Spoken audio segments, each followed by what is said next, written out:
चोरी एक शब्द ऐसा है, इसको अगर डिफाइन करोगे आईपीसी के मुताबिक तो अंदाजा लग जाएगा। चोर खुल्लम खुल्ला तो करता नहीं, वो यूं तो वार्निंग देता नहीं, घर वाले बाहर निकलो भाई मैंने चोरी करनी है। वो उसका अलग अलग इसको अंग्रेजी में एक वो बोलते हैं मोडस ऑपरेंडी। जैसे एक चोर है, आजकल ऐसे कम है, वो उसका चोरी की अगर रिपोर्ट होती पुलिस वाले अंदाजा लगा लेते थे कि किस चोर को कुछ चोरी है। ऊपर से कड़ी उतारा करते, छत पे चढ़ जाते, छत को उखाड़ कर कड़ी में अंदर घुस गया। एक दरवाजे के थ्रू दरवाजे की चूड़ कहा करते, दरवाजे की चूड़ हिला के और कार्ड निकाल लेते और उसमें घुस जाते। कुछ ऐसे थे जो झांकी पाड़ के निकला करते, कुछ ऐसे थे जो पहले दिन किसी बहाने से अंदर घुस जाते और पड़े रहते।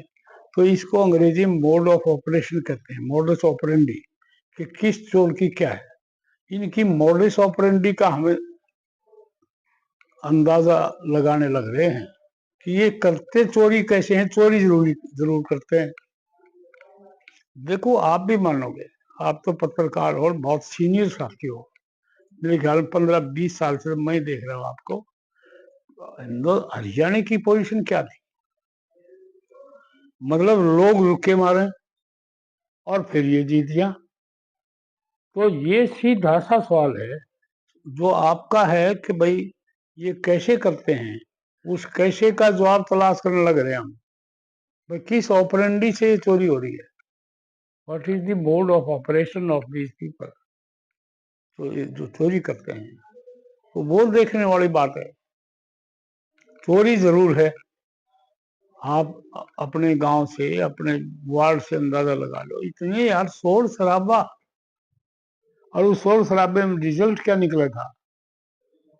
शोर मारा, वोट मारी, जीत उनकी। ये समझ से परे की बात है।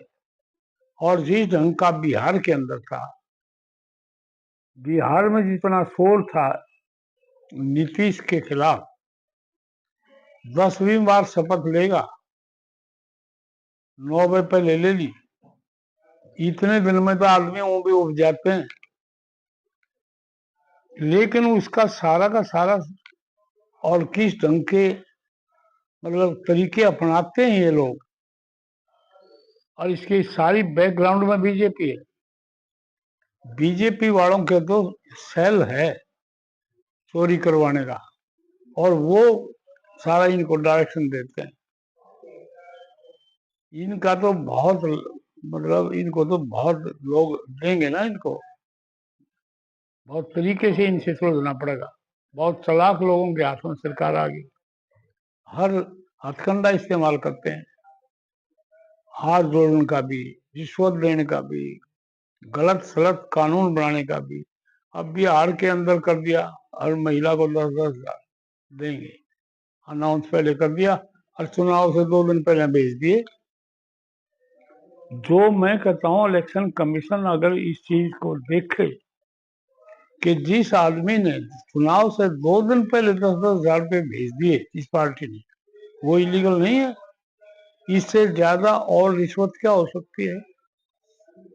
इनके पास सब कुछ हथकंडे में, जात का, बिरादरी का, धर्म का, रिश्वत का, झूठ बोलने का, कि कोई आदमी हमारा आगे बढ़ रहा हो उसको दबाने का, कोई ईडी का, कोई क्या का, ये कुछ न कुछ कर देते। इनके खिलाफ क्या था?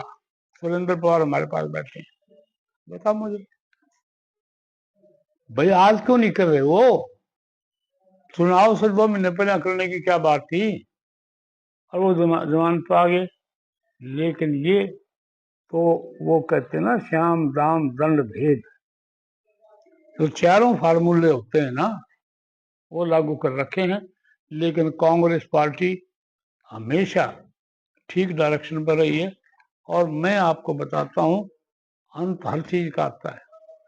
जब अच्छाई का अंत आता है तो बुराई का तो आता है, लेकिन हद से आगे बात चली गई। लोग गुस्से में हैं। मैंने तो कोई आदमी नहीं मिल लिया जो यूं कह दे कि मैं बीजेपी के साथ करने थे, कांग्रेस के साथ, ये हो के रहा है। तो ये असंदेह वाली चीज है हमारे लिए। भाई साहब, आप